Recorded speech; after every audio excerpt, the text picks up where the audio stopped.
heroes are back, but which one? And it's a multiverse. Oh no, we're doing Crisis Part 2? Holy cow. Well, hey everybody, join us because this is going to be an interesting episode of Two Geeks and a Microphone.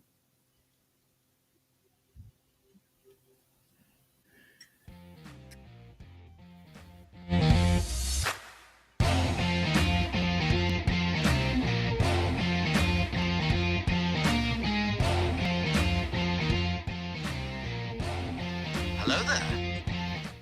So who talks first? You talk first? I talk first. Good morning, everybody. Welcome to the show, Two Geeks and a Microphone. I am your co-host, Mr. Stephen Boster, along with the one, the only Mr. Michael Shanks, which looks like that he's disappeared. There, now he's back. Holy cow, what happened? Hey, Mike, say hey to everybody this morning. Good morning, all you geeks out there, man. I think I'm having some network issues.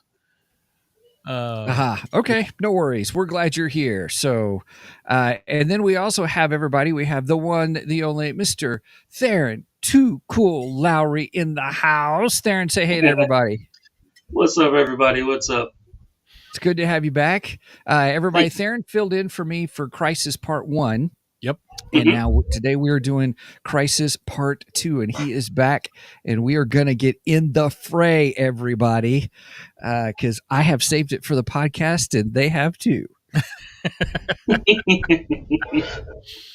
Yeah, this is going to be interesting to see what you think of Crisis being the multiverse hater. Yeah, multiverse hater. I was trying to think of a nice way to put it, but multiverse hater works, I guess. Well, they described this the Tomorrowverse. Yeah, well, no, actually, I don't think so. Tomorrowverse is a little different. Tomorrowverse is more like, what's that? Batman: The Long Halloween. I'm not sure, but this is still part of the multiverse. Still, okay. Tomorrowverse might actually be the other Crisis that they did, which was Crisis on Two Earths. That might be a part of Tomorrowverse. Maybe. Okay. I don't know. You sound so convincing. Let's confuse Steven some more. Yeah, let's talk about the multiverse and Tomorrowverse. No. You're going to make his head explode, and we don't need that because we don't need the blood and guts everywhere. That'll be. I'm just kidding. Yeah. That's funny. Right on. All right. Well, what else do we have on the docket for today? Well, in lieu of geeky news, I got a little Christmas promo to play.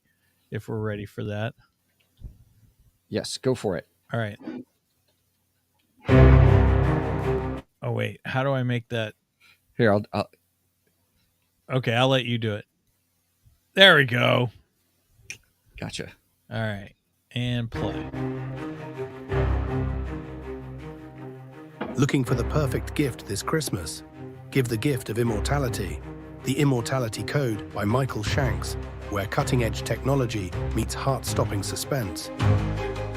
Because some gifts last forever. Available now on Amazon and Kindle. Perfect for tech enthusiasts and thriller lovers on your list. This Christmas, unwrap the code to eternal life.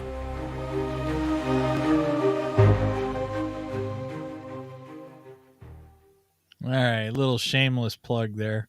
Ta-da! I got us covered. There you go. Okay. We're learning still to push buttons here on EV Mux, everybody. We switched off of StreamYard because if you didn't know, StreamYard doubled their price. Well, yeah, they doubled their price. Yeah, we'll just say doubled. That works. Because we could do math, but Mike does not like math. I don't like math at all. So yeah, that was a little Christmas idea for you. If you got somebody on your list who likes to read and they like to read sci-fi thrillers, that would be the perfect gift. So just a little shameless plug for my book. Yep.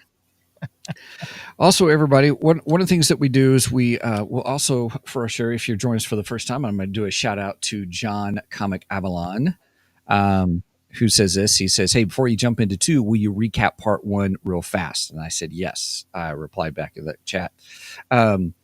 And so, John, just because you're joining us, I want to let you know, and others who may be new with us, we do a couple of parts. We do, in the beginning, we'll do our kind of what's any geeky news that's going on, and if we have any that we want to talk about. We try to be careful not to do too much gossip or rumor of news. Just like to talk news. And then the other part is then we do our Geekdar. What have we been doing? What have we been reading lately, and that kind of a thing. And if we want to share anything, and then we'll hit the main event, which is we will be talking about Crisis, and we'll be sure to do a recap of real quick of 1, because I did watch 1. You guys, I did watch it last night, and so they don't. My opinion on that, because Tharen was gracious to fill in for me when you guys did that episode. Correct. And we will find out exactly how many Steven skips once we get to that. Very cool. All right. We ready to jump into some Geekdar then? Yeah. Are we doing any geeky news? No geeky news? I didn't have any geeky news unless you got some geeky news. No, all I've got is speculation stuff, so I'm watching it. So I don't want to talk about it unless I know it's going to happen. Right, and I didn't. I just haven't found anything that I really felt I want to share on the show. So, well, I like Henry Cavill, and there's different rumors that's going on about Henry Cavill, but I'm like, I'll wait. I've heard those same rumors. Yeah, I got burned about him coming back as Superman. We were all excited, and then all of a sudden he wasn't back. So I was he came back, and then they fired his butt again, and it's like, really, that sucks. And, yeah. And then we did get the little cameo in Wolverine. We get the Cavalry, which was awesome. I kind of would like to see a full-on Cavalry movie. That'd be kind of cool. I think he looked pretty cool as Wolverine. I thought he did. I thought it looked really good. Did you hear the thing that in that scene he's smoking a cigar, right? Okay, yeah. Henry Cavill hates smoking, and he can't stand. He's kind of like me. He can't stand the smell of smoke and stuff. And he smoked cigars all day that day just to prepare for that one scene, which was 10 seconds long or something. Right. I wonder if he had a nice cigar like a Patron or something. I don't know. Don't ask me how I know that, because I don't smoke. But just kidding. I don't have any qualms with that. I mean, anyway, I got friends. Well, I think Theron's a cigar smoker too. Yep. Yep. So I don't partake in cigars or anything like that. That's right. I do partake in tequila and a good beer. And a good beer. I like that. All right, let's jump into the Geekdar before we get into a alcohol tangent. I was going to say, in geeky news, did you know that they actually took the new Blade movie that's supposed to have Mahershala Ali? That character, he was supposed to be playing in the new Blade. I think it was a TV. If they were going to release it as a TV series on Disney Plus, or one of the movie, it was still one of those two. But yeah, they actually took it off the calendar date, so therefore, they delayed the process of it coming out. I've heard rumors that people want Wesley Snipes back now that he's in the movie. So since he's playing Deadpool versus Deadpool the Wolverine. But yes, I thought that was pretty interesting. I was pretty stoked to see him in that movie. But he looks more older, but edgier in a sense. Oh, he was. Yeah. He was quite. He was my favorite surprise. Honestly, he was my favorite surprise in the movie. Yes. Yeah. And there were a lot of surprises in the movie. Not Electra. I thought that was. Oh no, I liked Electra. I thought that was great too. But Wesley Snipes totally came out of left field for me. I was shocked by it and thrilled because I love the Wesley Snipes Blade. I think he is Blade. So yes. Okay. Like he said, he's the only Blade. Yep. Okay, I thought that was another. All right, let's move on to Geekdar. Sounds like a plan. Control with the radar, sir. What's wrong with it? I've lost the bleeps, I've lost the sweeps, and I've lost the creeps. The what? The what? And the what? You know, the bleeps, the sweeps, And the creeps. Ha. All right. I did have another Geek Jar I was going to do, but I got something in this week, and I'm a little more excited about it. So I'm very excited. I think I know what it is. I I got my Ripiverse order earlier this week, Right on. and I got Ripazine number 2, which I'm really Nice. excited about. And introducing a new character, Lillian Ronashi, I think is how you pronounce it. And Gooding's on the cover, and Horseman's on the cover. Nice. Then, speaking of Horseman, I got my issue of Horseman, Yes. Nice. which is from I haven't read it yet. I will read it this weekend, and I'm guessing he's pretty much Ripiverse's Batman. Yeah, but lethal kinda. Batman, right? Yeah, Lethal lethal Batman? Batman. Right. Yeah, he'll kill. He has no qualms with killing.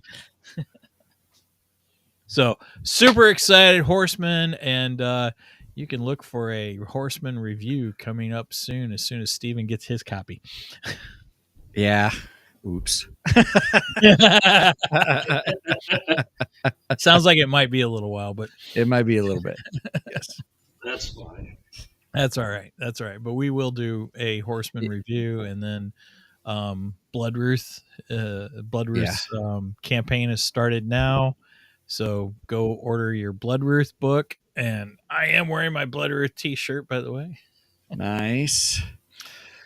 So I don't have a Horseman t-shirt. I'm waiting for him to go on sale. Yeah. That's how I got my Bloodruth shirt. That's how I got my Yaira shirt. Yeah. They Right. went on sale, and I bought those. Oh, here you go. Here's Sage is in the house. Sage, I don't think I've heard from Sage in a while. Let's go, Sean. We got See you on and wanted to share the love with you guys. Right on, Sage. Thank you. Appreciate you, man. Very Awesome. much nice. So you guys realize that I was like really big into Pokemon. I'm a big advocate of Pokemon. I meant to wear my Pokemon one, but I got my Marvel one on today. So Pokemon released. I'm sorry. What's it? Niantic? No, it's not Niantic. Who released this? Anyways, I collected Pokemon cards when I was very young, and now they came out with a Pokemon trading card app where you can get all of the different variations of the Gen 1s, I think it's up to like 12, I want to say. Is it Gen 12? I think that's where we're at right about now in the Pokemon lineup, but you can actually get the trading card variation of the game, and you can collect and fill out a full binder of the generational set that you actually want to do. So it's want to have rather. So I went through the whole rigmarole, going to Walmart, buying all the booster packs, buying all the legendary sets, buying all of the mystic sets, the holographic Wow.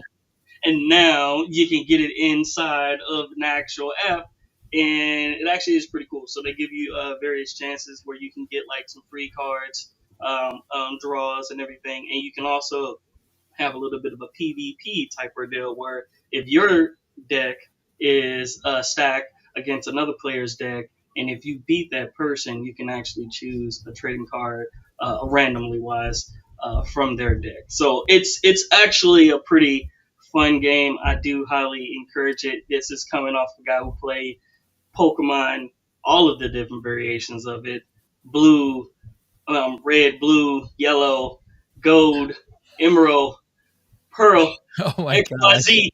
All of them. I played them all, man. I'm telling you right about now, I'm really big into Pokemon, just like I am in Dragon Ball Z. So, and speaking of Dragon Ball Z, Sparkling Zero is an awesome game. So I highly encourage people to go out and play it.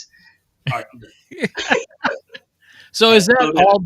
Is this all digital, or does it like help you keep track of your physical cards, or? No, No. this is all digital. So I have like binders in the garage of my old 151 card collecting set, and this one you can pretty much recapture all the cards, and then you can Gotcha. get various bonuses. So it's just basically another trading card game like Pokemon Go. You can collect them out in the real, like, world in a sense. But this one, you can actually just open up the different packs and have the excitement of just, having your own trading cards. Cool. And some of them look really good too, by the way, I would say. Awesome. All right.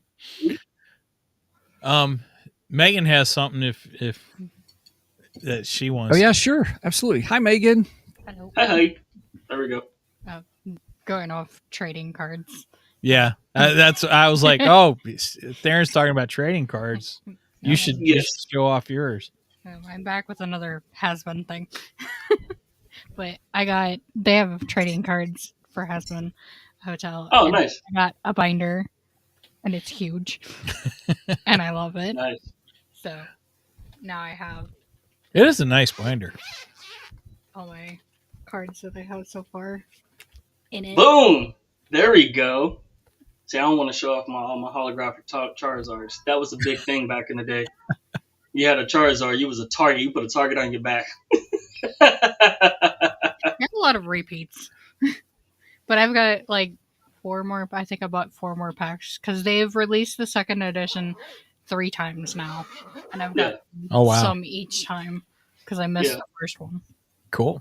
But, So not only did I collect comics, I was big into collecting trading cards. So I collected Digimon cards, I collected the Pokemon cards, I collected the Dragon Ball Z cards. I was getting into Magic, but I kind of fell out of Magic for a while because it was just so many Yu-Gi-Oh cards. I had them all. Wow. Yeah. Yeah, I collected baseball cards, hockey cards for a short bit, Kiss cards, Star Wars cards, old school stuff. You mean you have the original Mickey Mantle? No, I don't have the original Mickey Mantle. My baseball cards were from the 90s. They're not worth nothing. Ooh, yeah. That's funny. Now my Kiss cards, that might be different though. Those might have some value to them. I don't think I've ever heard any Kiss cards before. Oh yeah, Kiss had trading cards back in the day. And Did then they have a video game? Huh? They had a video game. There was a pinball machine. There was a Kiss pinball machine. Okay. I would love to have the Kiss pinball machine, but I don't have a place for it. That'd be awesome. Of course, I also want a Ms. Pac-Man machine too. I don't really have the room for that either. So, anyway, you can just get an emulator and then call it a day. Yeah, but it's not the same as having the machine. I want the machine. I've got different versions of Ms. Pac-Man, like on my phone and stuff like that. But you still play Ms. Pac-Man? I do. Favorite. It's my favorite. I love Ms. Pac-Man. Oh my goodness! I'm old. What can I say? I also like to play Mario Brothers, Super Mario Brothers. Like on Nintendo? Well, on my Switch. Yeah, on her Switch or on the Nintendo Wii. Yeah, I know, like the online Nintendo, the original Mario Brothers online. Yeah. Man. Yeah. You said Wii. Yeah. On the Wii? I haven't played it on the Wii in a while, but yeah. All right, never mind. I'm gonna stick to my trading cards. Go ahead.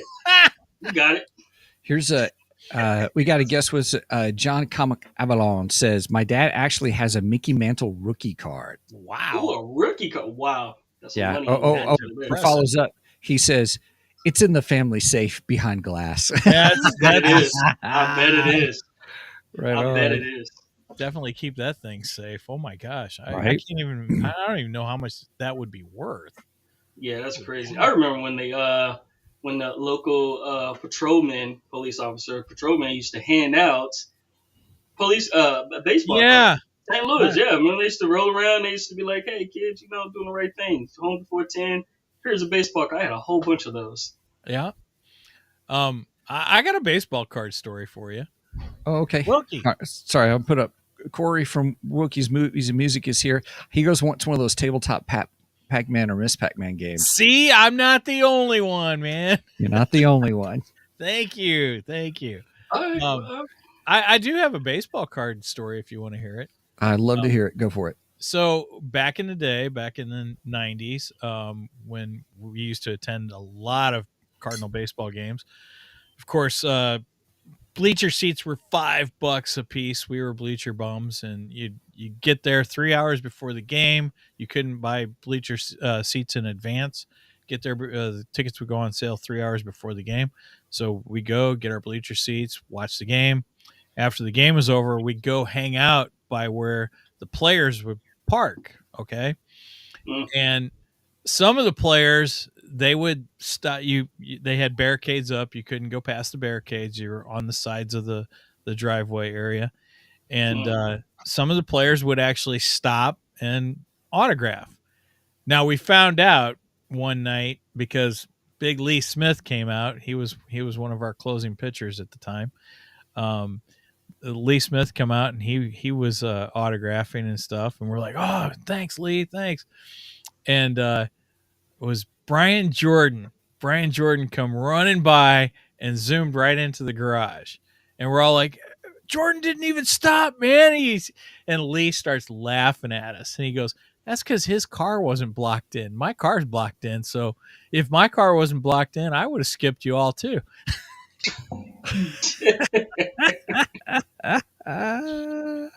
That's just one of my little baseball stories. I got other ones. Very fun. Very fun. Is that $5 in the night? Well, that makes about sense. That was when baseball was baseball. Have you ever really watched a baseball game and enjoyed it lately? Nah. Not as much. Not as much. Right now, I'm not even enjoying last football, season. But that's a different story. Yep. Are we ready for the main event? Yeah. Steven says no more sports talk. Right. No more sports talk. That was our sports talk for the day. I'm like, what they have up there in Mount Sinai? They got a baseball team up there? No. That's why. It's a hockey team up there. No, they don't have a hockey team either. They don't have. We got college football. Yeah, we got college football. College football. Oh yeah, it's college football. Yeah, okay. Yep. All right, but enough of that. Let's do the main event. All right, let's do this. Hey, take me up the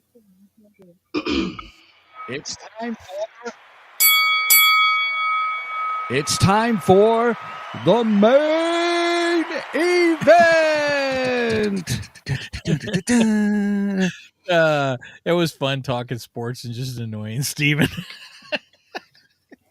If you think this bad, wait till we start talking about the multiverse. Yeah. All right. Well, good to see you guys. See ya. Oh, what a bum. Well, he done already got knocked out of the universe before it even actually began. That's right, by golly.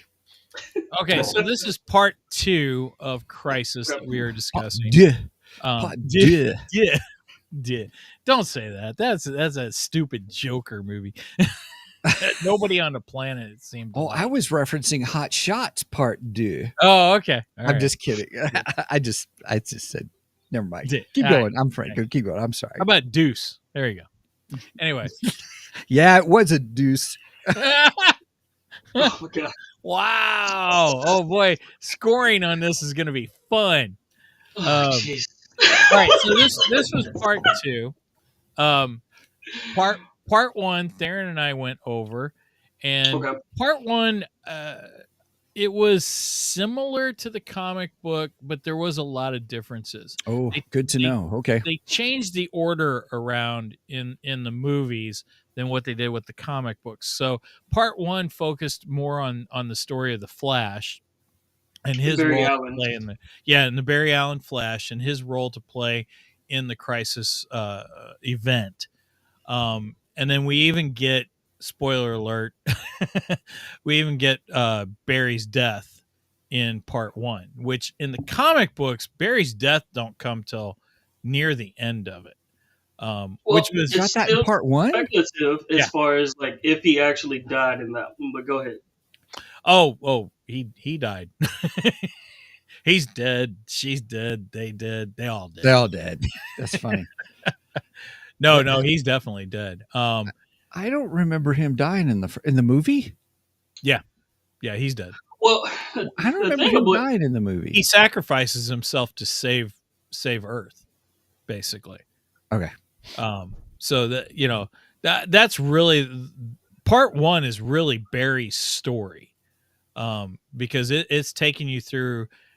He meets Iris, you know, you get Right. that, and then you kind of get this back and forth, him time slipping into, or I don't know if you call it time slipping, because Time slipping works for me. Go ahead. that's he's technically what slipping he's into doing. different DC universes and stuff, Right. and he's starting to pick up where each one of the different Earths are getting destroyed by this. Anti-monitor waves. Yeah, right. This anti-monitor wave, Mhm. and I'm trying to think how to describe one. So And then- Constantine keeps coming in to let him know, like, "Hey, Barry, it's Like, your fault, and then you need to spoiler go alert. back." I recognize that voice from somewhere. Why do I recognize that voice?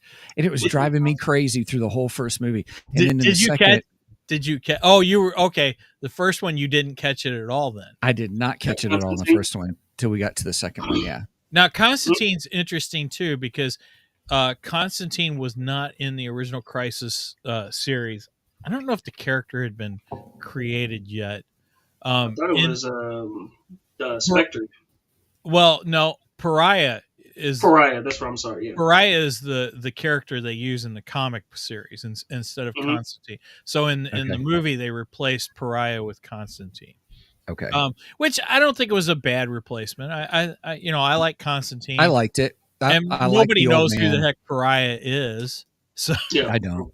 Right. But then again, wasn't Constantine? Constantine was more like he had amnesia, so it was like he kept going in and out. He was still lost as far as his memory, but he Right. knew that Barry had something to do with the time. Was it what you used to call it? Time skipping, the way it Right. turned out to be. Yes.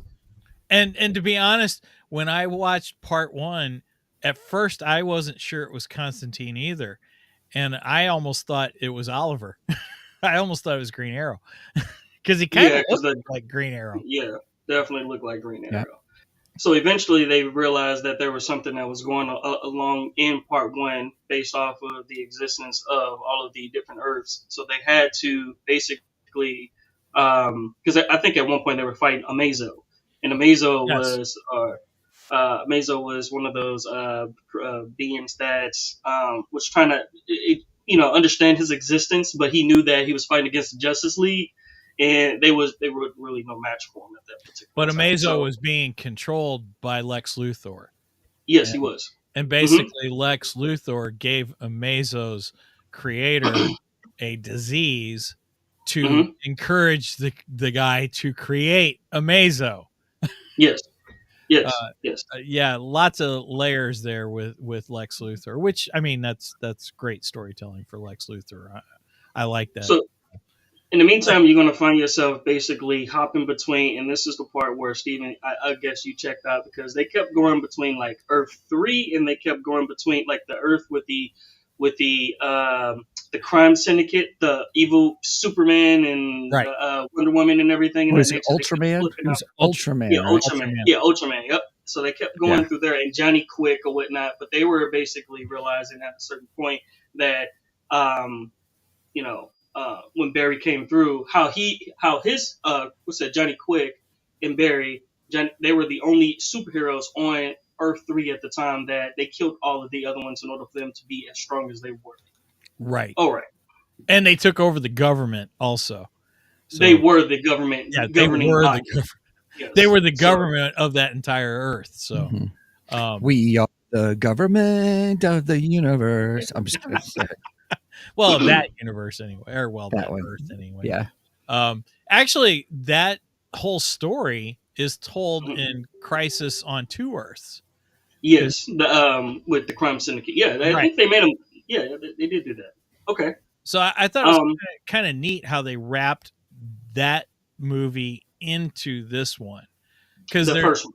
Right, there's some elements of that are the same as this, but then they changed up a few things here and there. Mm-hmm. Crisis on Two Earths it's a decent movie, but being a Crisis decent fan, book. You mean talking about comic book? No, movie. No, there was a movie of Crisis of Two Earths, and that was basically just our Earth and the Earth of the crime syndicate. That's all it involved. It didn't involve the entire universe. And I think that was because at the time they were thinking they couldn't do the entire thing, so they just reduced it down to just those two Earths. Okay. And then now I think they were like, oh, you know what? We can do the whole thing. Let's just do the whole thing, you know? So I enjoyed part one. I thought part one was a good movie. It changed a little bit from the comic books.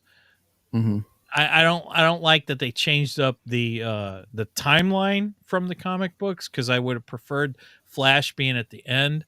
I like his sacrifice being at the end of the story. I think it means more to the character. But at the same time, I think they did it as kind of a punch, you know, just to give you a punch in the gut to say, look, this is what's happening. You know, the Flash really is, you know, the one that can like save it, the stop the anti-monitor wave from coming through, because his body was able to vibrate and it can actually pass through. So what they did was create the towers on all the other different Earths in the multiverse to try to salvage or save the superheroes at that particular time. So that's why his story was important. But they didn't have enough time, because once the anti-monitor realized what they were trying to do, he sped up the anti-monitor wave. So they were pressed on it. So Barry had to use his powers to stop time itself. And by doing so, I believe he had Iris in order to help him to be able to finish the towers in order for them to save Earth. They made the towers more like what are those things called? Like dowling rods, like the tongs where you hit it with the. Oh yeah. Yeah, that's essentially what the towers were going to do, so the wave can pass through said Earth and try to save as much of humanity at that particular time. So that did work. I'm speeding through it, but at the same time, I know you are. I know you are. I'm getting to the part where that's not about you, Tharen. That's more about I'm like, where are we going with this story? I mean, I struggled with part one, but I did not Steven skip. I'm just saying. Oh, really? I didn't Steven skip it. Okay. I was trying to be faithful, because I was like, you guys had already watched it. I'm watching it through, and I'm going, what in the world is going on? What's the big arc? What's the big picture? I'm like, oh, cool. We've got, what's his name? What's the robot's name again? Amazo. Amazo. I was like, ooh, he's cool. This is a kind of interesting character. Okay, cool. And then I was like, okay, we just went halfway through and we're still not where we need to be. What is going on with this story? Well, you got to remember, there's 3 movies, so tuning forks. That's right. Yeah, tuning forks. So they made the towers like tuning forks. The towers for tuning forks, yeah. But I think Amazo ended up becoming the savior, unlike how he was in the beginning of the movie, where he was like more like a villain trying to stop the Justice League. He actually saved Justice League. Had you guys read the books before the movie? Let's put this. I am collecting the original books now. Okay. And I've read in the past. I've read bits and pieces of it, but I've never read it fully, which I plan to. I'm kind of waiting to get it all. I think there's 12 books altogether. Well, there's 12 of the main ones, and that's not including all the ones that, you know, spawn off into the different, you know, characters and all their lines. But I'm not getting all that crap. I'm just getting the main storyline. So But I do know that they changed the timeline and put Barry's death at the beginning instead of at the end, and I just think that's to show you that there is an actual price to pay with this. That people do die in this, because that was the point of Crisis to begin with. In the original Crisis series, the DC universe had gotten so big with the multiverse, Stephen, and people were starting to get confused, and they said, we need to reduce this down to just one universe. But how can we do that? And they created this multifaceted story to where they destroy everything except for one universe. So once Crisis finished, there was one universe in the DC universe. course, that all changed again. But And I do like the fact that how Harbinger, which is Supergirl. No, I'm sorry, Supergirl. I'm sorry. How Harbinger actually came and she gathered all of the superheroes, the smartest minds of that time, in order to help Barry create the vibrating towers and everything in that nature. And the reason why Barry came so important because once the wave got so close, he stopped said wave coming through and destroying said humanity. So, but for the most part, that kind of like wraps up Crisis on Infinite Earth Part 1. Part 2 is where we basically going to start talking about more Psycho Pirate, and that's when it starts. That's the one where we really want to start getting to the meat and potatoes with. Okay, hold that thought just for a second, because I want to wrap up 1 before we hit 2. Sure. Okay. And so what did you guys score 1 at? Shoot, I don't remember. Yeah, that was a while ago. So that was back in March. Here, I'll give you my score then, because since I didn't get to do it before. Actually, I'm very interested in what your score is. I watched it all the way through. I didn't Steven skip because I was like, hey, all right, you guys did your due diligence. I'm going to watch it because I don't want to watch them back to back, actually. And I did last night. And I was confused on where we were. There were certain parts of the story that I liked. Certain things. I loved it when the old man, which I figured out, later didn't realize it was Constantine and stuff. I liked him as the old man. I was like, I thought that was really intriguing, especially, dealing with the Ultraman and the whole crime syndicate kind of a thing was cool. But other than that, I was like, I didn't know where we were at, where we were going kind of a thing. Yes, it's a 3-parter, but I was like, I made the assumption, and you can tell me if I'm right or wrong, but it doesn't matter. I'm right. So I'm I'm like, I expected each movie to be encapsulated into its own story and part of an bigger arc. And I still didn't know really kind of what was going on. Yeah, I got that stuff. So I'll give it, I watched it all the way through. So I gave it a 7 out of 10. Okay. And you're just scoring the first one. Just the first one is all I'm saying. Just the first one. Okay. 7 out of 10. I had to rewatch it twice in order for me to get like a lot of the to connect the dots after I watched it the first time. I was like, wait a minute, where did this Batman come from? Like, this Batman didn't understand who Nightwing or Robin was, and then they had to explain to him. So it was a lot of crossing over from now there. that plays into part 2. I'm glad you brought that up. But yeah, you were correct. Yes. And I actually like the fact that Batman was from a different Earth and he didn't have his own Robin. In fact, they introduced Dick Grayson, and he's trying to decide, what he's going to do with Dick Grayson. Is he going to put him in the foster system? Is he going to raise him? So on and so forth. And I liked that. I liked where they went with that. Yeah. And you got to see the other version of the Dick Grayson, the older Dick Grayson, who never became Nightwing. And you got to see Huntress, who was Bruce's daughter. Yep. Or at least she was was Selena Kyle, right? That was the yes. Selena Kyle was her mother, and Bruce is her father, at least on her Earth. And I don't know which Earth that is. I couldn't tell you. I couldn't tell you. Good morning, Angie. Glad you could be here. It was pretty cool how she was introduced and Batman was just like, so like it was pretty cool how his reaction was towards it, because he didn't believe that was his.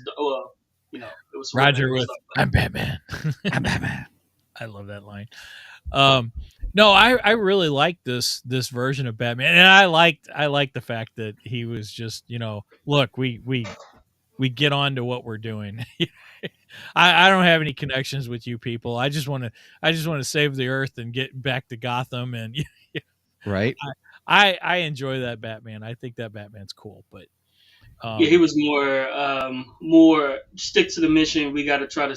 I'm trying to not just save Earth, trying to save Gotham. Right? Yeah. I was like, dude, that is Gotham is on Earth, but that's like, Batman. Atlanta is in Georgia. I'm like, what? But that's who Batman is. His focus is Gotham City. So Yep. I like Real quick, Angie, we are talking about the Crisis on Infinite Earth movies. So the DC animation movies. And so we're just kind of doing a real quick overview of one. And now we're getting ready to go into part 2 here in just a second. Did you call it Disney animation? DC. Oh, okay. I thought you said Disney. I was like, this ain't Disney, dude. you wouldn't have been able to watch it if it was. Continue. So yeah, with part 2, I think the story is more about one Supergirl, because you get kind of her background in it. Yeah, Mm-hmm. who the Monitor makes her into Harbinger, and then 2, Psycho Pirate plays a big part in part 2 also. Oh my god! I will tell you that was very boring. Well, let's do this. Let's do the overview of the storyline first. Give our rating, and then we'll go into the different parts because I want to hear what you guys have to say about the storyline. Okay. So part 2, like I said, it's you get more of Supergirl's origin in it.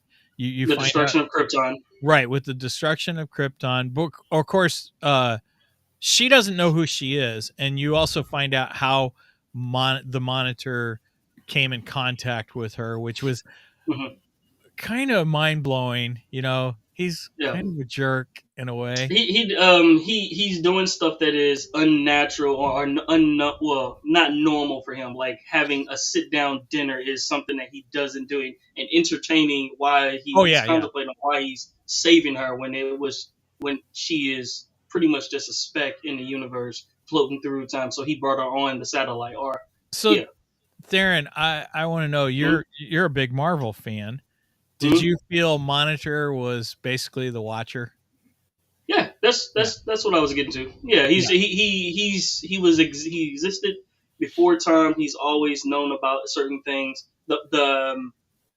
Yeah, go ahead. Yes, I'm gonna say yes to that one, but I would say Monitor is DC's version of Marvel's the Watcher, is because he's just supposed to watch what's going on. He's not supposed to interact and all this stuff. And then he ends up accidentally pulling Supergirl into his station or whatever, and in my opinion kind of uses her, which was kind of, I don't know. He does. I mean, that's pretty much what it comes down to. He man. He's just a little douchey. Right. She becomes his no, it's kind of like she becomes more like Silver Surfer to the Galactus in a sense. Oh, that's a great comparison. That's mainly how I looked at it. Yeah, so that's because she goes out and she's going out to find all of the brightest minds of said multiverse in order to bring them to help the Monitor, help them save themselves on the Monitor's vessels or satellite, whatever you call the ship. But yes. Yeah, that's an excellent comparison. I didn't even think about that. Yes. So yeah, you kind of get her backstory, and then like I said, you also getting Psycho Pirate's backstory, which I didn't know a lot about Psycho Pirate. Now he does play a big. Yeah, I was like, Psycho Pirate, who's that? Right. Yeah, I like his costume. His costume looks cool. Kind of reminded me of Deadman a little bit. He's like kind of like a Deadman kind of. He reminded me of something. I didn't realize who he was at the time. No, I don't think he's anything like Deadman, because Deadman takes over people's bodies, and like Psycho Pirate, he messes with your emotions. Is what he does. He screws with people's emotions, and like he uses fear and hatred. He's almost a Sith. Yeah, that's it. He's a Sith Lord. I like that. Yeah, Psycho Pirate, he's not my favorite thing in the movie, but I did find his background story to be a little interesting. I kind of liked it. And then you got to the Dr. Faith's character, which I was always curious on how his character was introduced as well too. That was another one that kind of threw me for a loop. I didn't see him in the first movie, but you did see him in this one. So Dr. Faith was. Go ahead. At first, I didn't realize it was Dr. Fate that we were interacting with, and then I was like, oh yeah, Dr. Fate, give me more Dr. Fate, because I do like that character. He's a good character. But yeah, so we're looking at more the origin stories of Supergirl and of Psycho Pirate, and Supergirl's origin is going to become real important with part 3. So just her story, because her story is really going to wrap up in part 3 along with everything else. But I won't totally give that away. But you know, something important's coming in part 3, I should just say. So overall, I enjoyed both parts. I thought they were both good. And like I said, I don't know if I like the way they played with the timeline for 1, but I like 2. I think I like 2 a little bit better in the fact that I think it fits the timeline better. I'm not saying I don't like part 1, because I did. I enjoyed it. Of course I did. That's Barry Allen Flash, and he's my favorite Flash. So, but I enjoy the Supergirl aspect of this. I think she's a good part in it. I like Psycho Pirate's intro. Psycho Pirate's not the best character, but you know, I like. He tried to manipulate Monitor throughout that whole entire thing. You know, He tried to use his ability on Monitor in order for him to take over, because he figured that he's not as strong. He's not the strongest being, and he wants to become the only being out there that can be able to have a said level of power. But I think he was trying to use that same level of enthusiasm, or the same level of control over Dr. Fate, and I think that's what overpowered him. Or if not, Dr. Fate nerfed his abilities in order for him to, have a level of just understanding, like, hey, you can't go around doing this. You need to have some type of purpose. So when he realized that if I can take over Dr. Fate, then I can probably take over Monitor at the same time too, in order to understand this grand scheme of said universe, or to take over the anti-Monitor. So I thought that was pretty interesting there. They spent way too much time on that story arc. It kind of threw me for a loop.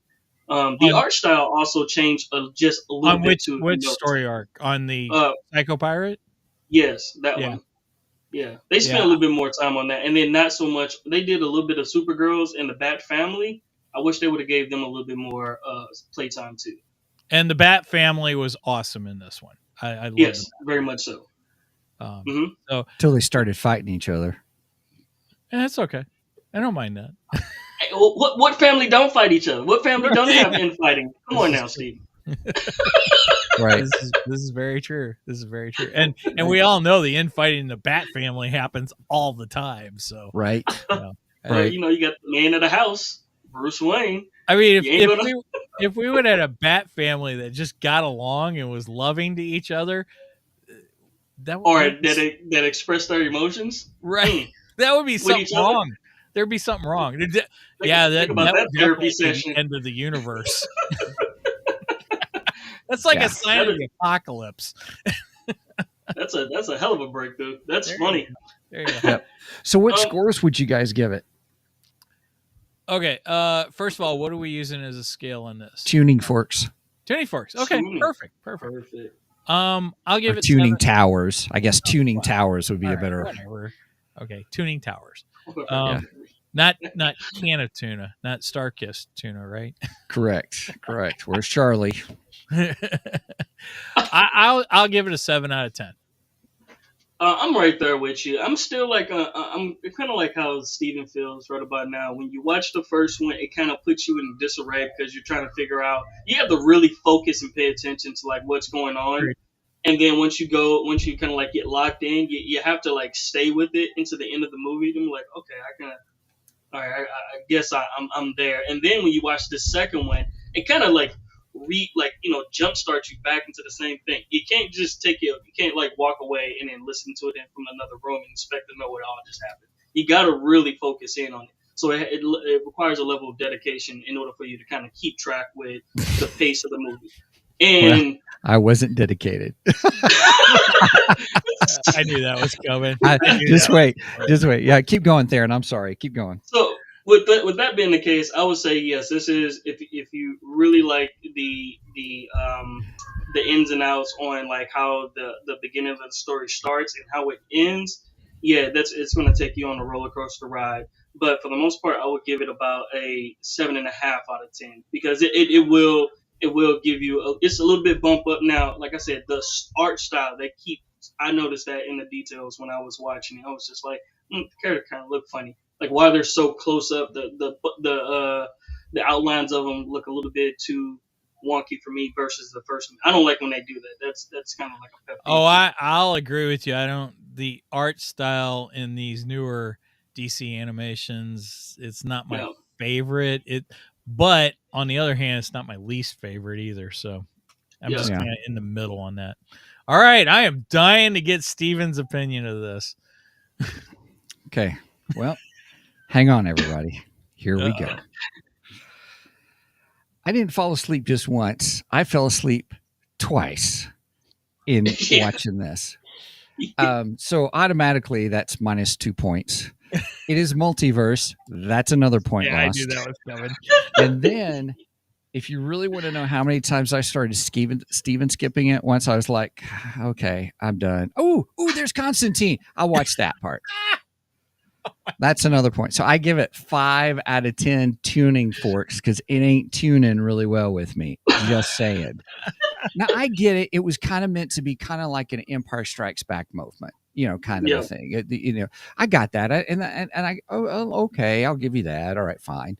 The art style was okay for me. It's not that I didn't like it or did like it. It's just like, okay, it's not bad. There's computer animation in there with it too. And some things they did, I thought, oh, that's kind of cool. I love the opening sequence to both movies. I thought it was really good.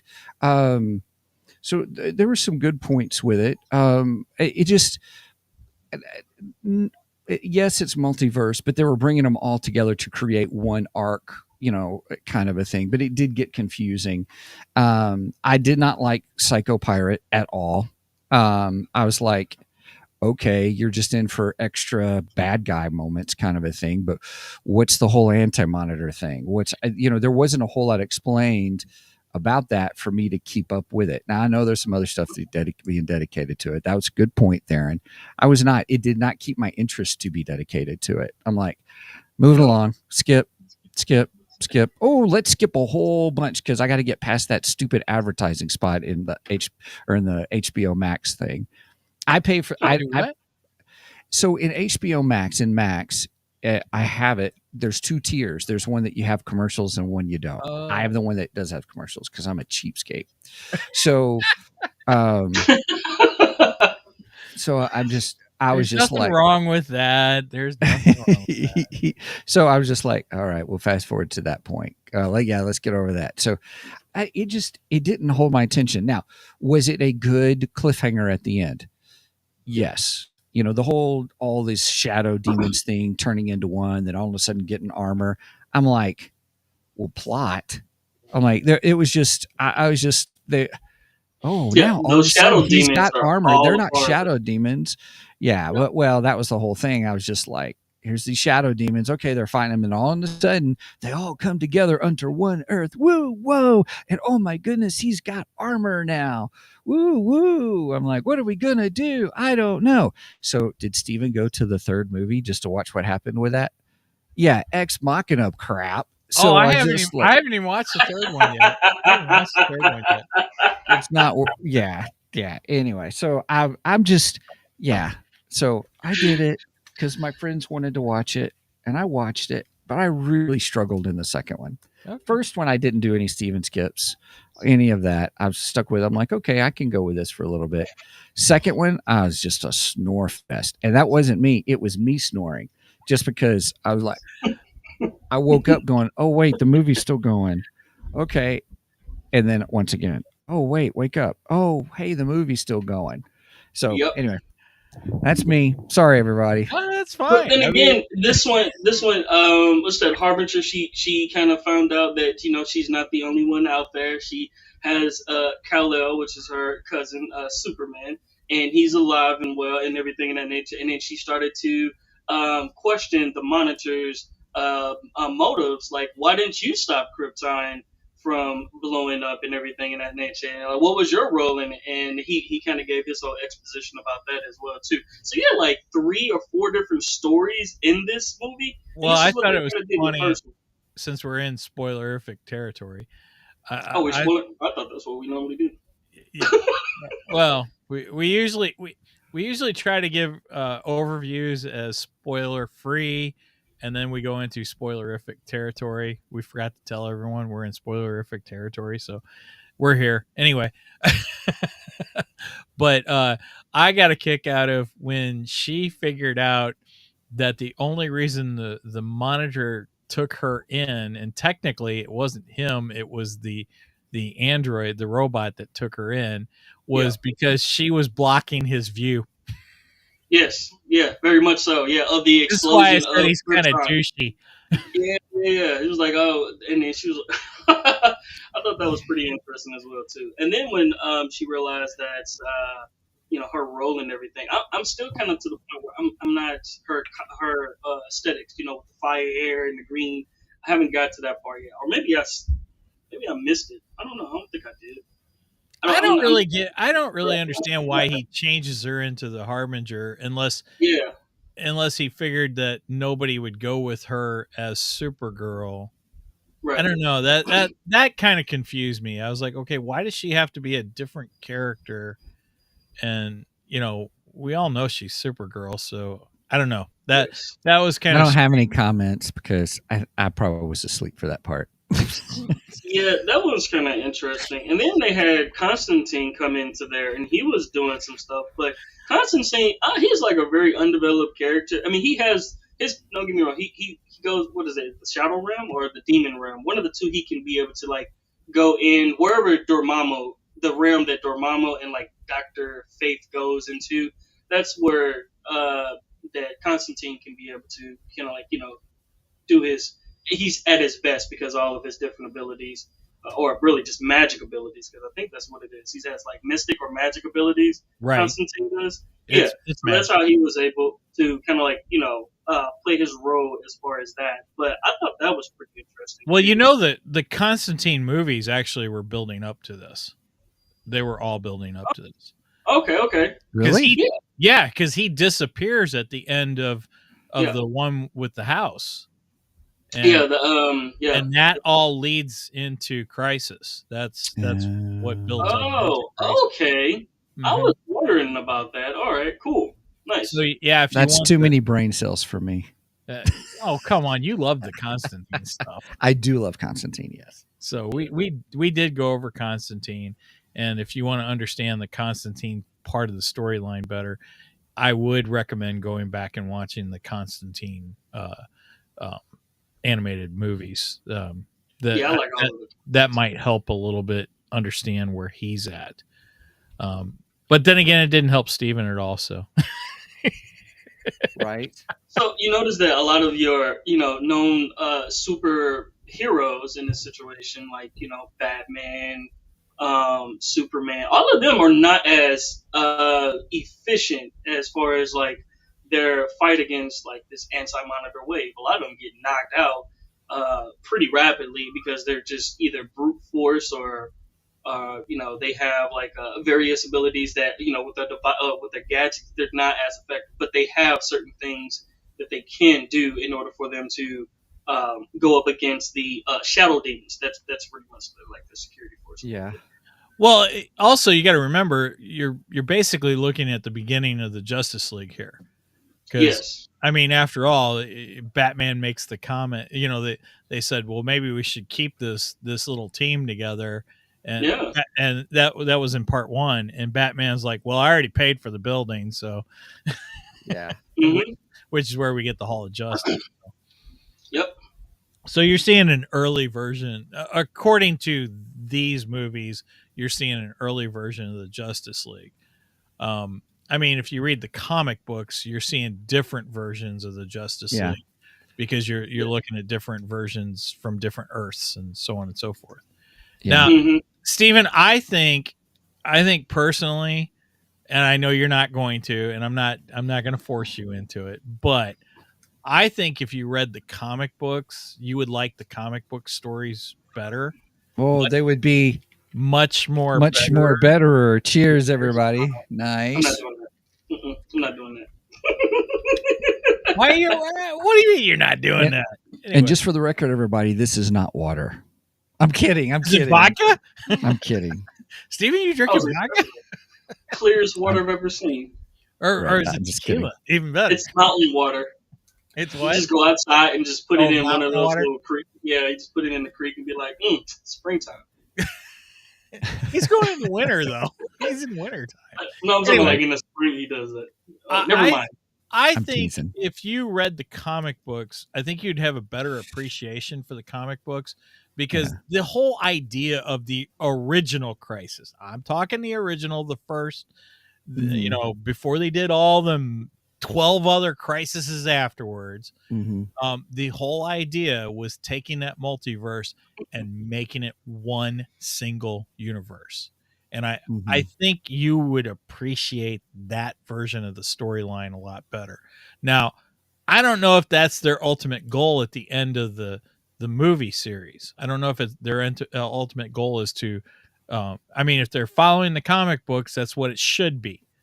But again, they've had like 12 different crises since the first one where they've blown apart the blown it back into the multiverse and then changed all kinds of other crap. And, Yeah. Well, that's why I asked you guys earlier if you had read the comics, because I thought, well, maybe if I had read the comics, maybe I would understand this better, much more better. Kind of a thing. So, cheers. I mean, I've read a lot of DC comics, mostly just like Batman and like the Holy Trinity ones. I really didn't get into their multiverse type of deal. I really kind of stuck to a lot of Marvel. Well, the Crisis event is available on DC Infinite. And like I said, I've been collecting the reprint facsimiles. Those started early this year. I think that kind of started because I think we're at the anniversary. We might be at the 40th or 50th anniversary. Ouch. Excuse me, of Crisis, which is funny because Crisis actually came out on the 50th anniversary of DC. So you can see the 50th logo. Yeah, I do. So it was the 50th anniversary of DC at the time. So I will say a real quick thing on Constantine, just so that you guys are aware, because I looked it up. They used a different actor for the old man until it was the old man reveal of Constantine. Then they had Matt Ryan do the voice. Oh, that's interesting. Because so if you go back, well, I just read it because I was like, when the old man was there just before he revealed himself, I was like, gosh, that voice sounds so familiar. And they said in the notes, they said the reason they didn't have for the old man Constantine in the first movie, they didn't use Matt Ryan because his voice is so distinguished. A lot of people know Matt Ryan's voice as with Constantine. But when you get into the second movie and just before it begins the reveal, so when he's talking, before he goes, my name's John, which that was a Martha, who's Martha moment kind of thing. My name is John Stewart, John. Wait, you said that name. That's my name. I'm like, oh my gosh, really? But in that scene is when they start using they didn't Matt learn Ryan. from the Martha moment, did they? Yeah, no.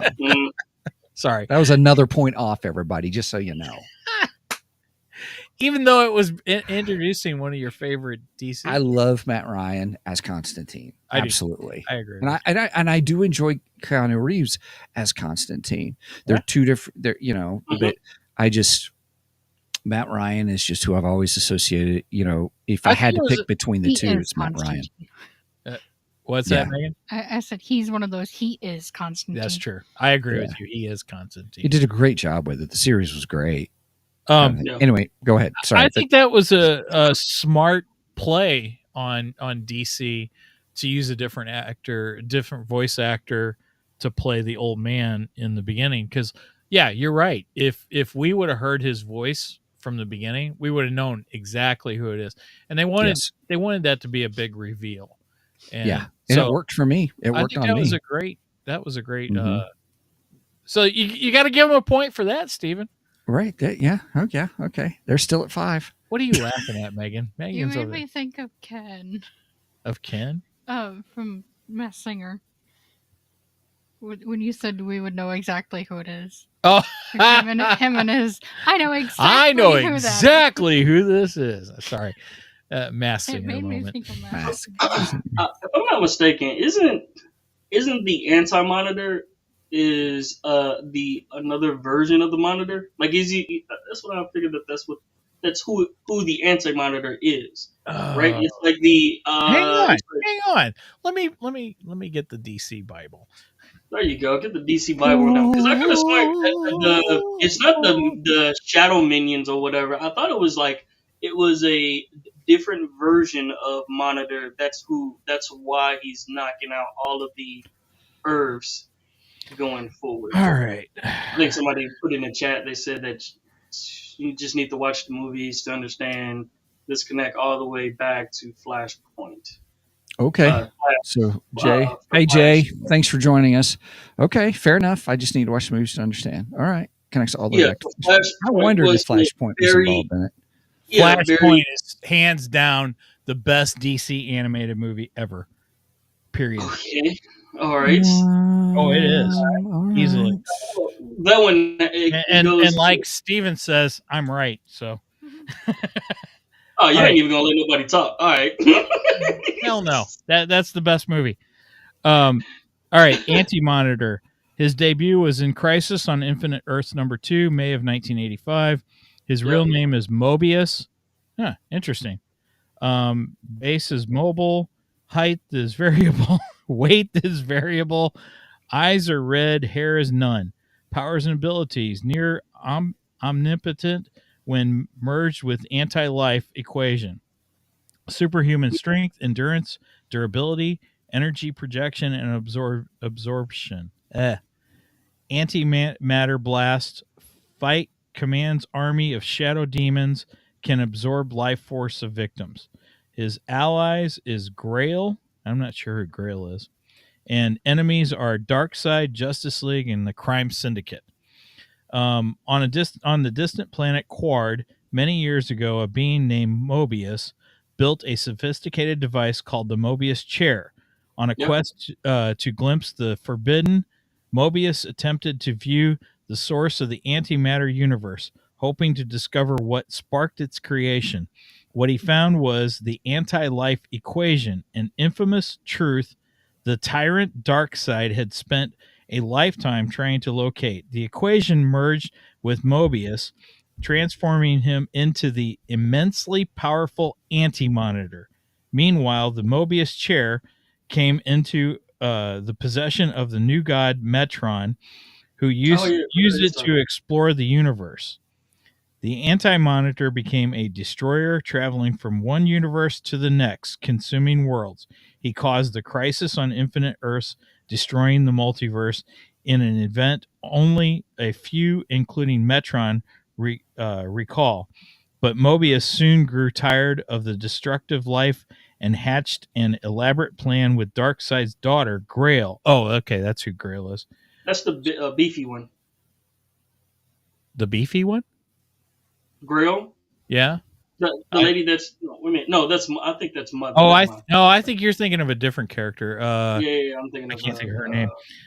To rid him of this burden, waging war on Grail's father, he murdered 5 billion people on Earth 3 to absorb their energies, and then he attacked and killed Darkseid.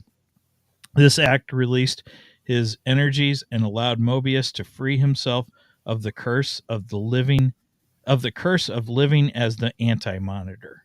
So that's the Anti-Monitor.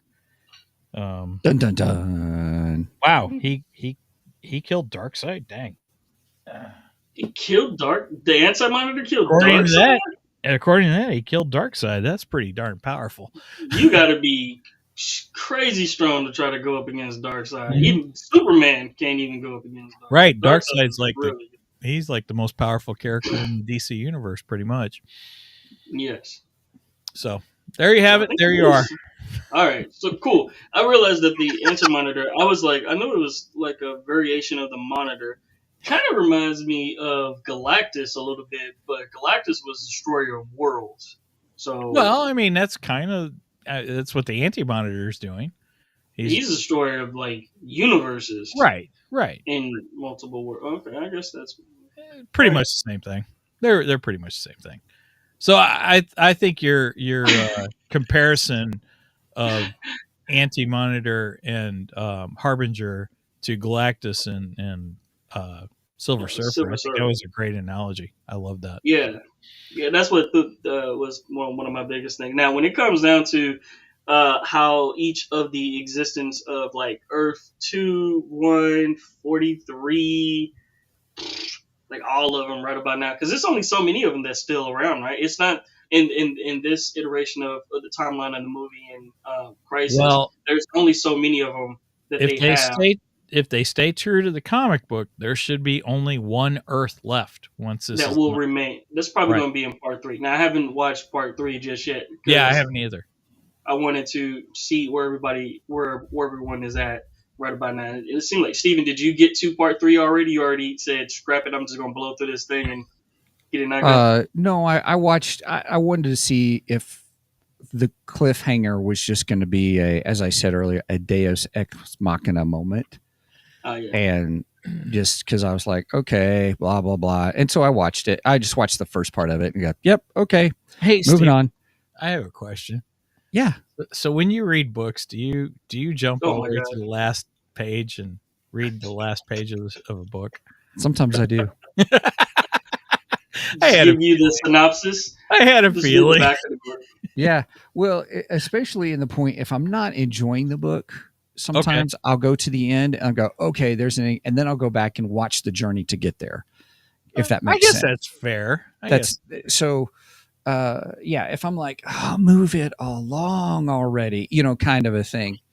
But again, I have time structure issues, everybody. I'm just saying that's what it all boils down to. Hey, let me ask you another question.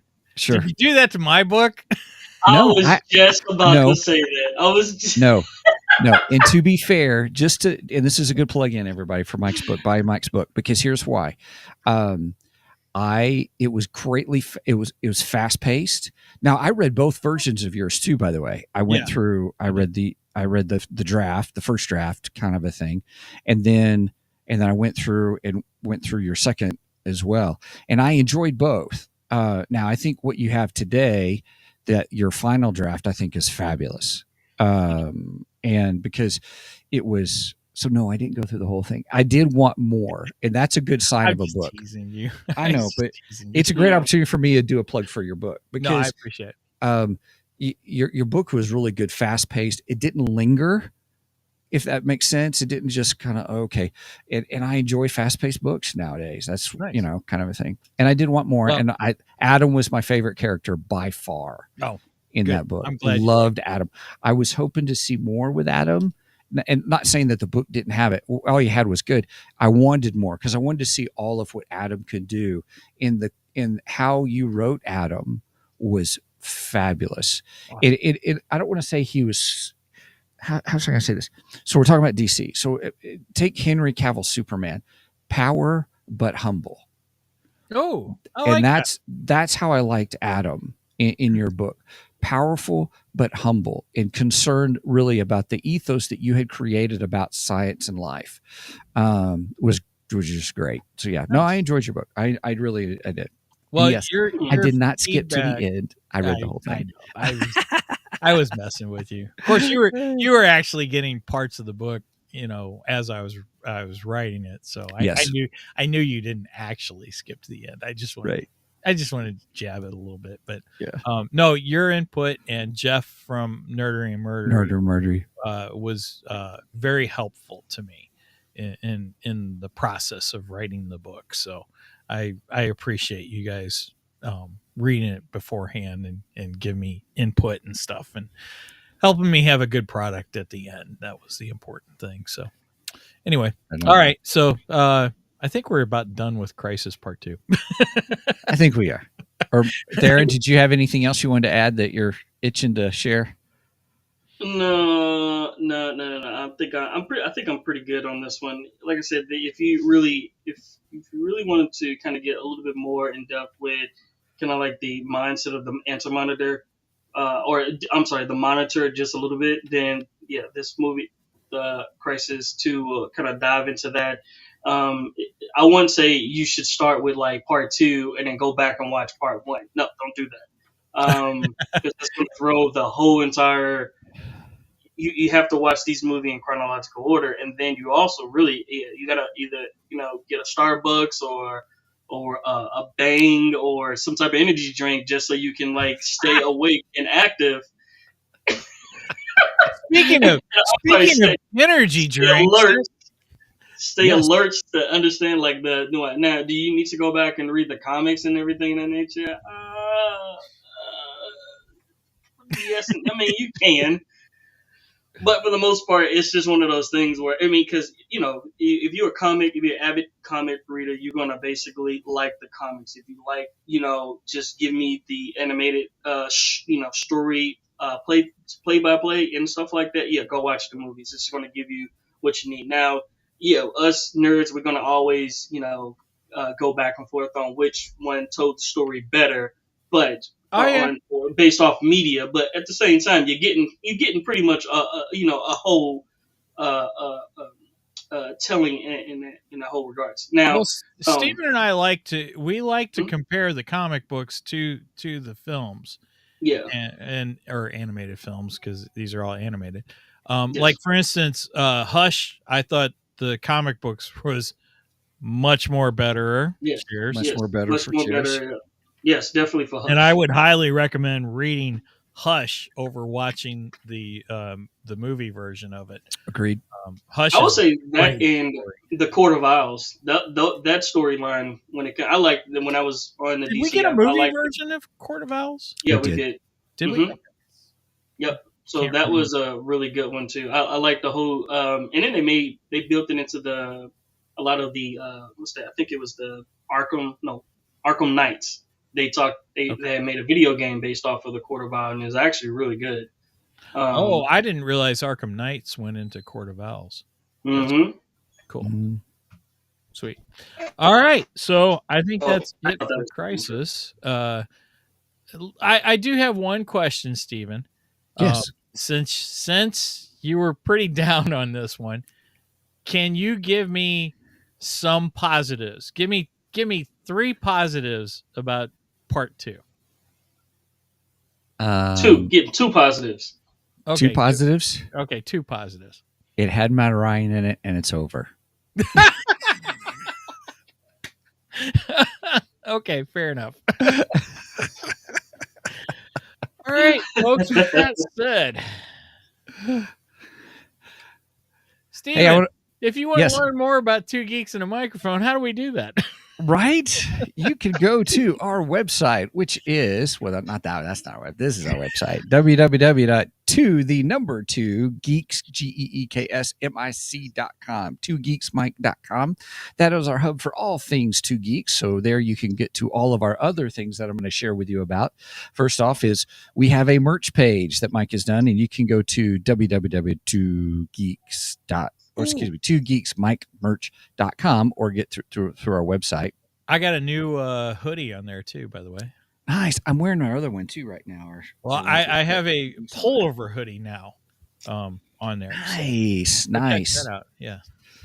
And then also, if you want to help support us, you can go to kofi.com/2geeks, ko-fi.com/2geeks. Cool thing about that is we do some extra stuff on there as well. We have a $1 tier, a $2 tier, and a $3 tier. And so if you want to check us out there, we usually do kind of some pre-releases. I'm getting ready to reveal the cover to my book exclusively first for our subscribers. So I've got my book, everybody, but I'm doing my developmental edit still. So and I've put some supplemental material for the immortality code on our the journals of the characters in the film is really good. Yes. Yes. And then if you want to reach out to us, please go to show@twogeeksmike.com. Mike does a great job of keeping tabs on that. So if you want to reach out to us, you're more than welcome to. And that's the dealioso. Okay. And we do have an affiliate sponsor with Glitch, since Tharen brought up needing energy drink. Yep, there you go. Got the right one. So Glitch is an energy drink. I've been drinking Smurf juice, which is delicious, by the way.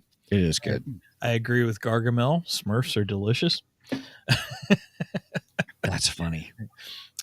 So yeah, if you go to Glitch and order one of the sample packs, try it out, give it a shot. And if you put in 2 Geeks into you should get 10% off with 2 Geeks. Now they normally do some other things. So like if you first sign up, sometimes they'll give you 15% off and you go ahead and go for the best deal you can get, please. Right. And then if you reorder, please use our code to get that 10% off too as well. Yes, please. All right. So with that said, if you made it this far, please make sure and like and subscribe to us on Facebook. I try to put a lot of memes up there, funny memes, or I put information about the show. Also, give us a like and a thumbs up on YouTube. Supposedly the algorithm likes that. I don't know, whatever. All the socials. Yeah, all the socials.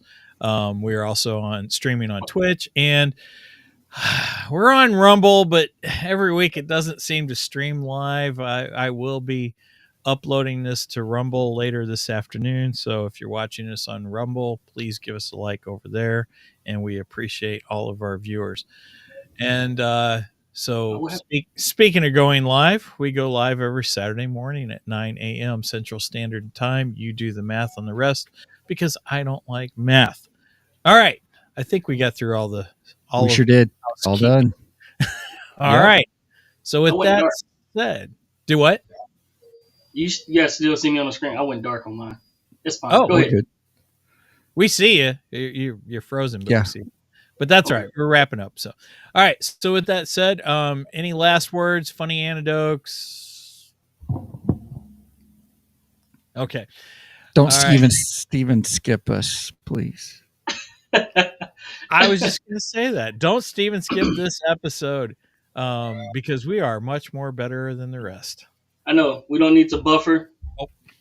Never mind. I'm out.